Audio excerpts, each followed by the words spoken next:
And of course, as every Dover fan remembers, you came back with Chris to manage here. Yeah, we had Margate were having a few problems financially. The boys were starting not to get paid at the time, and we had a really good time.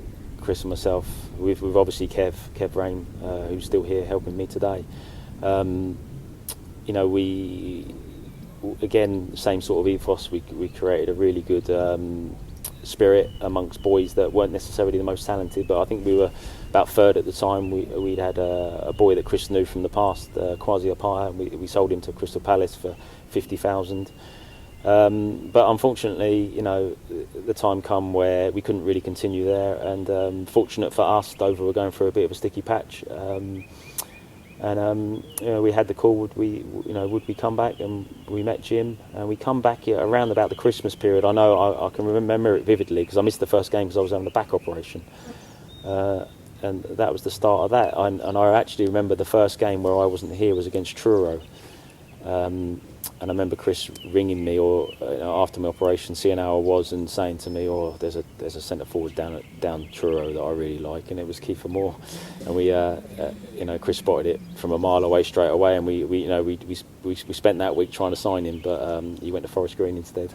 And of course you did sign some great players. I mean, Ricky Miller came here. Obviously you got the club promoted first though, and that's one of my fondest memories, going up to Ebbsfleet and winning that playoff final. Yeah, I mean, if you remember, we got when we come, I think we come into the club where they had some good players. Ben May, Simpemba, what a great guy.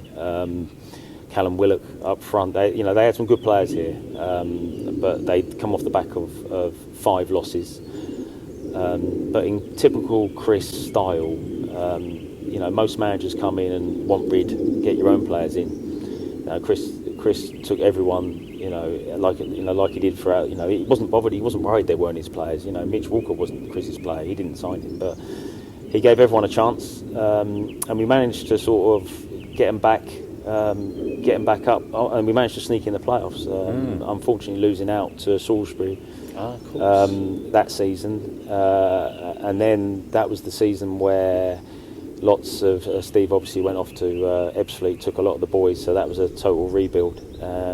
And I remember that season sneaking in the playoffs. I think we snuck in last game of the season. Was it a penalty? Or I think that something to do with a penalty. I remember Barry Cogan. We were up at, I think we were playing Hayes and Yedden at Wokins Ground. We snuck in the playoffs, and then we went to Sutton, which was the morning of my third son was born. Going off to Sutton, and Stoney got sent off in the first couple of minutes, and we ended up having an unbelievable result with 10 men at Sutton, and then beating Ebbsfleet, which was meant to be when you look back, with Nathan's header. Yeah, Nathan Elder. And actually the funny thing about that weekend, of course, was it was a double header of finals against them, because we were in the Kent Senior Cup final against them, and they put out pretty much a full strength side in the final and battered us. We put out a very weak side, and they were celebrating. It was to try and get a psychological edge, but we all knew that on the Monday it was going to be very different. Yeah, I mean, when you look back and what actually happened, I'm a massive believer in karma, and we were always going to win that day. We were always going to win that day. All had gone on, and all the difficulties. Not that Chris was ever fazed by any of them, but we just, I had the feeling. I sort of knew, and obviously, we weren't going to get beat that day. And it was a great feeling, and got back into the National League where I'd spent so much of my previous career. A couple of my favourite moments from Chris Kinnear, Mark II, and Jake Leberl was obviously getting to the FA Cup third round against Crystal Palace, and no one can forget, of course, that the club came within a whisker of getting into the EFL, losing to Forest Green Rovers. Yeah, unbelievable memories. The Crystal Palace day, I still have, I don't think we've done ourselves justice, but I think it was so difficult because obviously that was Alan Pardew's first game. So I heard I heard one of the ex-players slag us off a little bit about our preparation, which offended me a little bit, because we had, we'd done obviously prep, but then when he come in, we had no idea who he was going to play, what formation he was going to play. So it was very, very difficult to prepare for it. But we literally got blown away on the day, and it was It was a great achievement for the club. But me being me, I remember being a little bit disappointed driving home, which I shouldn't have been because of the great achievement it was, and how we got there. We beat Cheltenham.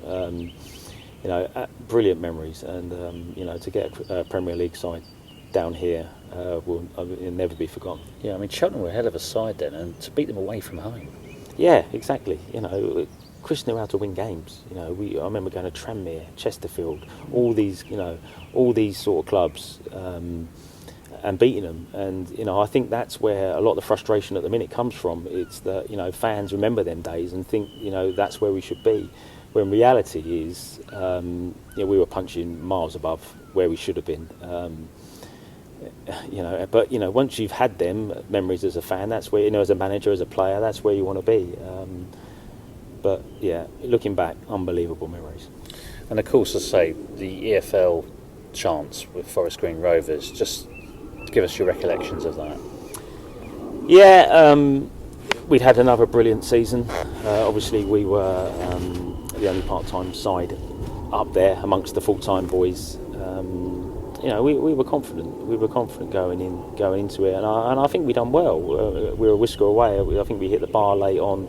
I think Kiefer Moore was probably the boy that caused the problems for us. So if we'd signed him a couple of years previously, we wouldn't have had them problems. But they were full time. They had a massive budget. They had a managerial sort of change at the time as well. So again, a little bit more difficult to prepare because I think Mark Cooper went the week before, which was a strange decision at the time.